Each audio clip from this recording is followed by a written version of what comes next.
Shana Tova v'Chatima Tova. On this somber, heavy day for the Jewish people, I cannot tell you how happy and grateful I am to see you all here praying together as a congregation. We are indeed fortunate, and we are a truly strong community. Most of you know that there were two sets of original tablets of the Ten Commandments. When Moses ascended Mount Sinai to receive Torah, we remember well that down at the foot of the mountain, the Israelites were forcing Aaron to build an idol, a golden calf to worship, as they had done in Egypt. There is a disagreement about how much Aaron was forced and how much he participated willingly in this sin.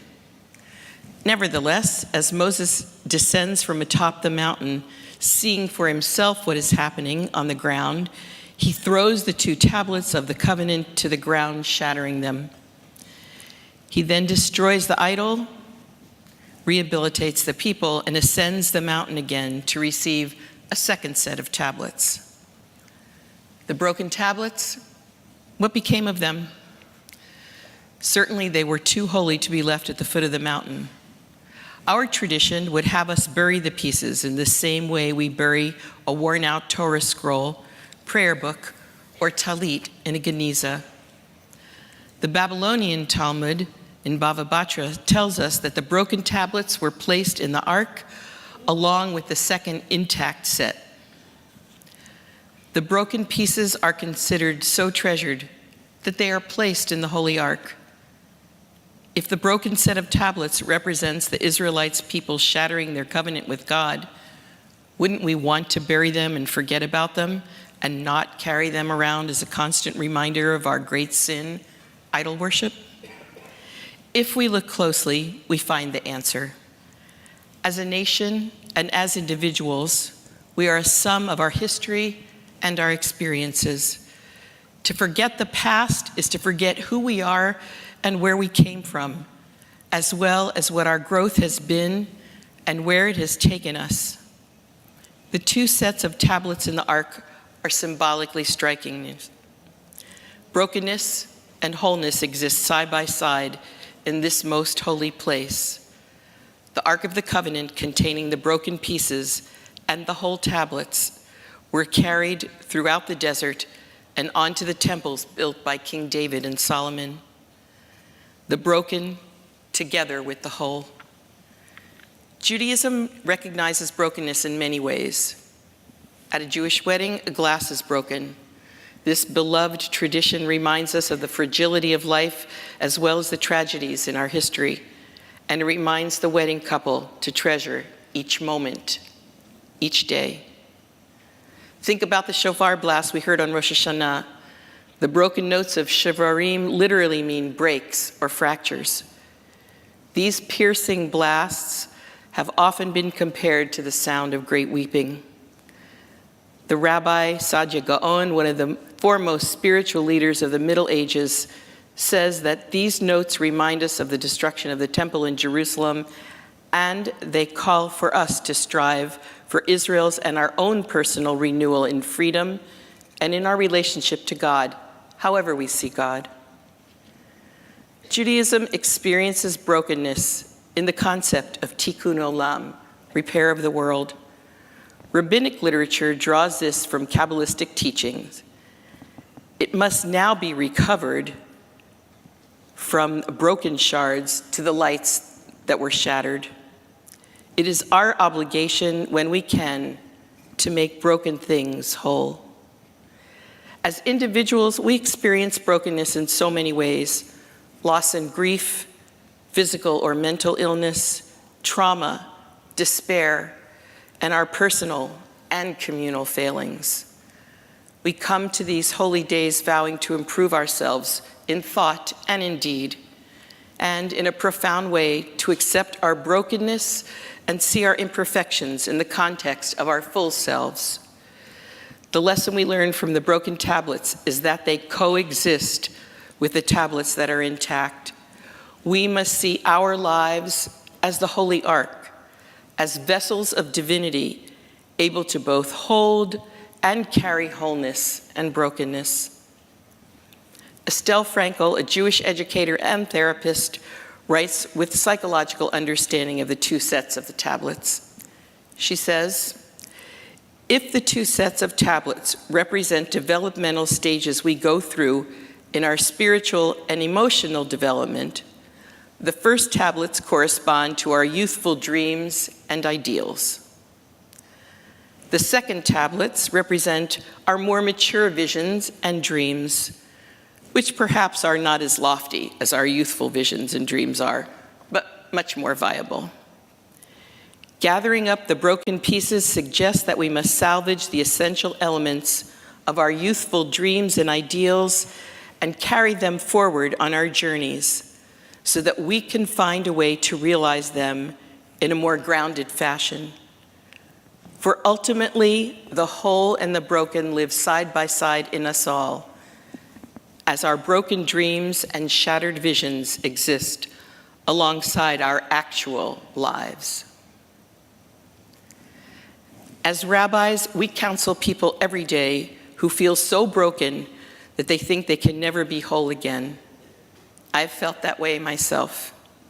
Likely, we all have at some time in our lives. So how can we grow from our personal brokenness?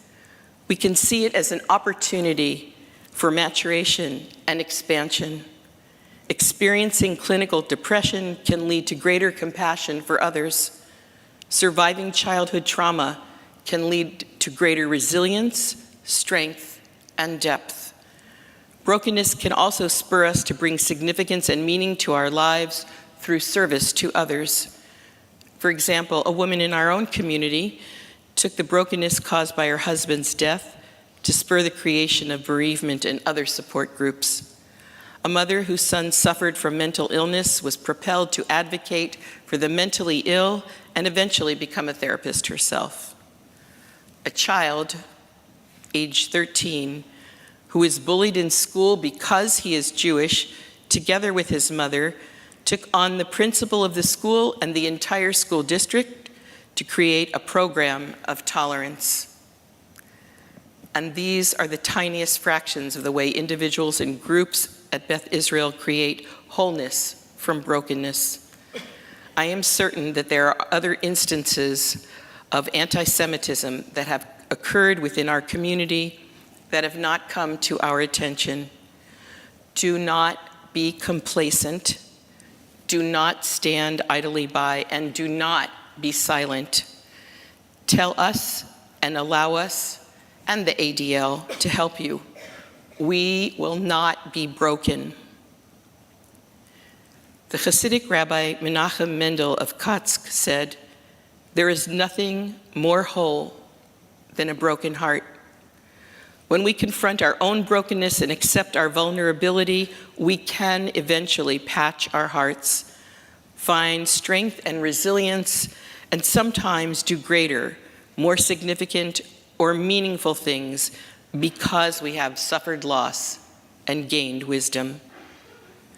As a people, we have been carrying wholeness and brokenness since humanity was created, and since Abraham and Sarah began their monotheistic journey. Throughout the centuries, as we prospered in and then were driven from country after country, we managed to stay one people, endlessly optimistic. Through all the disasters visited upon us, from the destruction of both temples to inquisitions and the Holocaust, many tried to destroy us, but we wouldn't let them. And no, we can't eat now. It's Yom Kippur, for heaven's sake. Even after the Holocaust, when our people were decimated, 6 million Jews murdered, 1.5 million of them children, we built the state of Israel, which despite all threats, continues to survive and thrive. More Jews live in the United States than in any place in the world, and Jewish communities here are vibrant and alive. However, we cannot be complacent. Our responsibility as Jews and as Jewishly functioning families is not to be complacent. We may at times feel truly broken, chipped away at by anti-Semitism as we watch it happen around the world and here in our own community. But this congregation is whole and flourishing and protecting our heritage. So here we are on Kol Nidrei, beginning our observance of Yom Kippur, showing up and doing our part. Like the broken tablets in the ark, like the gatherers of light with broken shards, we continue faithfully to perform our acts of tikkun olam, to hold fast to hope, and become the light that shines through the brokenness. When you have time, I invite you to listen to the entire song entitled Anthem by Leonard Cohen. It feels as if he were writing about Kol Nidrei. It begins, "The birds, they sang at the break of day. Start again," I heard them say. "Don't dwell on what has passed away or what is yet to be." And the ending resonates with us even more. Ring the bells that still can ring. Forget your perfect offering. There is a crack in everything. That's how the light gets in. That's how the light gets in. That's how the light gets in. Together, may we support one another, inviting the light in through our brokenness, and may each of us vow this year to allow our own light to shine radiantly. That is how the light will get in. Ken Yehi Ratzon, may this be God's will, and like God's, our will.